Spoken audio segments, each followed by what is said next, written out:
Welcome to your Montana Legislature Week in Review, brought to you by MPAN, the Montana Public Affairs Network. It's the end of the fourth week of the 69th Montana Legislative Session. Members of the body, when I spoke to you a few Mondays ago on opening day, I said there's going to be some hard days up here. This is going to be one of those hard days.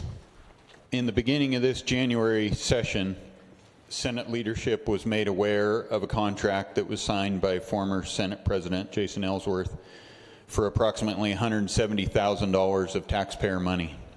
This last Friday, the initial report of this incident was released by the legal representation in our audit division. You have a copy of that on your desk. They substantiated the facts on the first part of this investigation of a violation of procurement laws and quoted from this memorandum, actions taken by former Senate President Ellsworth constituted abuse of his position as Senate President and that a waste of state resources occurred. Montanans expect that our government, and particularly their elected representatives, act in the interests of the people of the state with transparency and integrity. The allegations and the findings of the audit report are serious. They must be addressed. The Senate Ethics Committee is the proper place to investigate, debate, reach conclusions on the senator's conduct, and ultimately to recommend to us as a body how to address this issue. Mr. President, members of the committee, I would agree. This is a distraction, and it needs to be taken care of quickly, efficiently, effectively, with no bias. So I am in full support of dealing with this. Thank you. All those in favor of the motion vote aye. Those opposed vote no. 49 voting yes and 0 voting no, the motion has passed. So members, we had 2 notices of committee changes yesterday. Will the secretary read the first motion? The motion is to remove the senator from Senate District 20, Senator Vinton, from the Ethics Committee and replace that senator with the senator from Senate District 28, Senator Mandeville.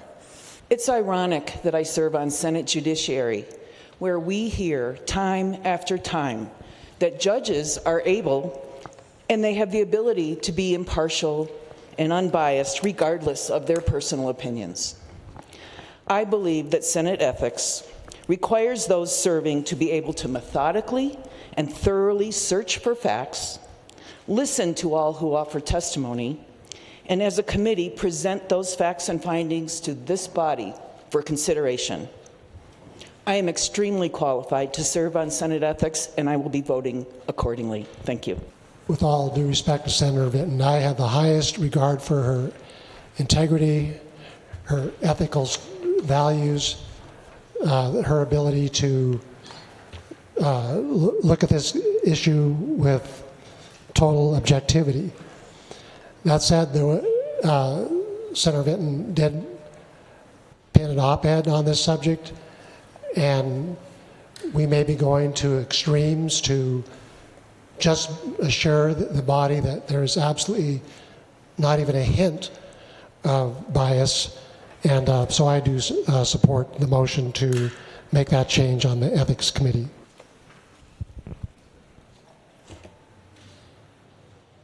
The Senate Ethics Committee decided to take up the issue in hearings in February. Follow the committee's page in Committee Explorer for more information. Thank you very much, Mr. Chair, members of the committee. I'm Carrie Seekins-Crow from House District 39 in Billings. And thank you for this opportunity for me to present House Bill 121 to you. After passing the House 2 weeks ago, House Bill 121 was heard in the Senate Judiciary Committee Thursday. Acknowledging biological realities should not be complicated or controversial. Women should not have to sacrifice their privacy or their safety because of political agendas or cultural trends. Girls should not feel uncomfortable or afraid to use a restroom or a locker room at school. I was introduced recently to a young lady at a pregnancy center banquet when I was a keynote speaker.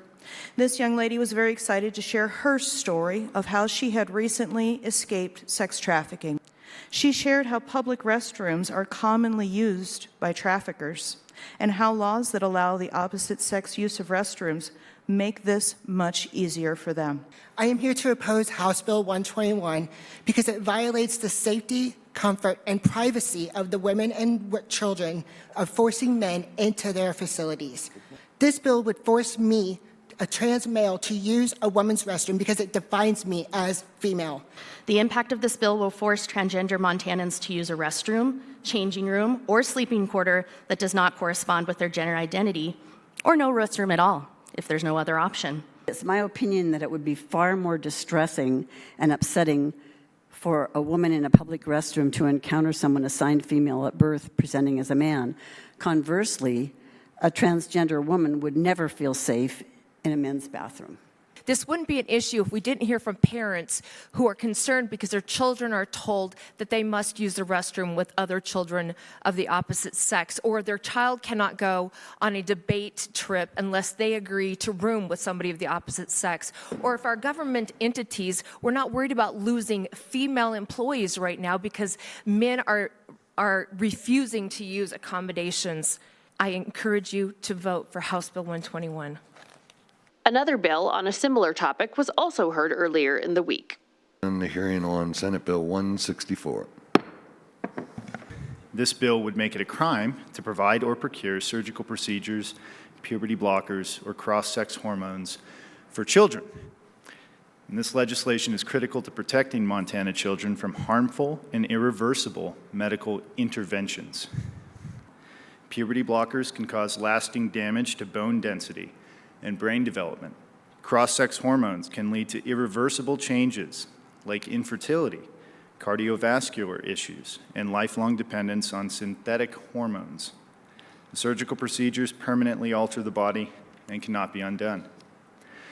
Because children are not equipped to make life-altering medical decisions with irreversible consequences, the adults who are making these decisions on their behalf must be held accountable under the law. I am very concerned that SB 164 is bordering on government-sanctioned persecution of a group. We had numerous providers here reminding us that to criminalize access to care, medical care for children, is against their medical oath and against their policies, against the way they operate in the world, and that we're actually interfering with the patient relationship with medical providers. Senate Bill 164 passed Senate Judiciary Wednesday and moves on to second reading Friday. You can track the progress of both bills on the legislature's Bill Explorer or follow the links in the description of our video on YouTube. Good morning. Thanks for being with us. The governor's press conference, held Thursday morning, laid out Governor Gianforte's plan for tax cuts. Mr. Norquist is here at the invitation of some legislators to discuss the importance of delivering meaningful, permanent tax relief for Montanans. The good news is that since 2021, we've simplified our income tax code down to 2 brackets from 7 when I came into office. One of my top priorities is delivering meaningful, permanent property tax relief to Montanans here in 2025. It's what Montanans expect policymakers to get done for them this year. I'm proud to report that over the last 4 years, we've been fiscally responsible, enacting conservative, balanced budgets, cutting income taxes for all Montanans at every income level, holding the line on new spending, keeping spending growth well below inflation, and even paying off all of our state debt. Thank you, everybody. The entire press conference can be found on the MPAN YouTube channel. House Bill 5 will be started at 8:30, and this is the big kahuna of all of the bills we will be looking at. This will be the state long-range building program, and we're talking about a bill that contains roughly $800 million inside. While bills are moving in committees, the joint budget subcommittees are meeting and taking testimony on different sections of the budget. Just to give you an idea of what we've dealt with in our department, but then also what the sheriffs are dealing with around the state.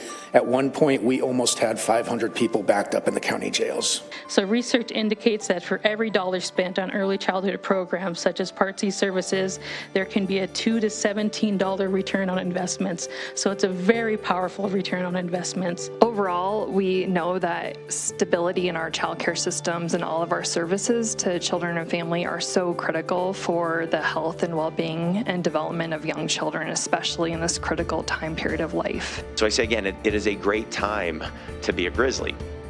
Now, but I want to acknowledge that while UM is in a period of growth and renewal, I also recognize that nationally, higher ed faces challenges. And I'll tell you, as a former business executive, I'm concerned about the consequences of these falling rates of educational attainment in terms of our long-term economic competitiveness as a country and as a state.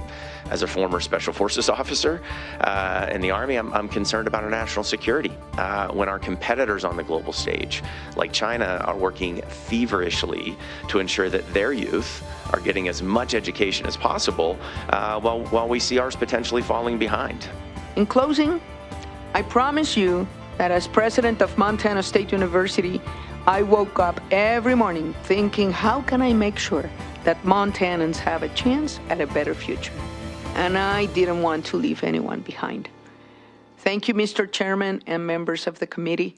It's been a great pleasure to serve the students and the families of this great state of Montana. Thank you, President Cruzado.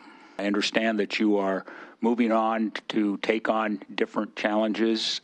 You will be missed, and I just, once again, really... Oh, gosh.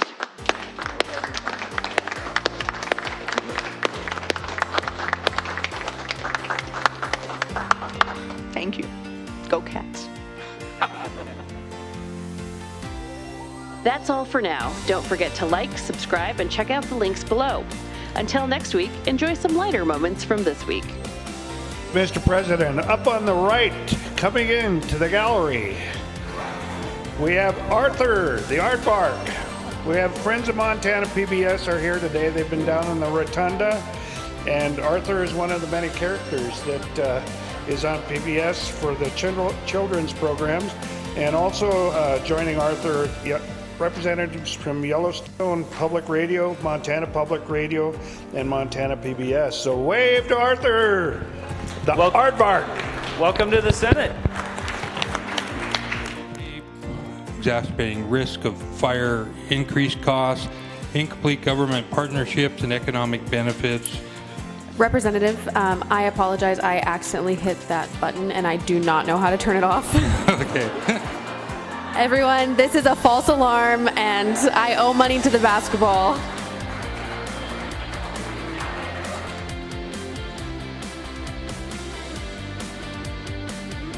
Representative, I apologize. You may continue on your bill. Madam Chair, you're a very tough act to follow. But I will use that big alert sign for House Bill 70. I want to alert the state of Montana to the issues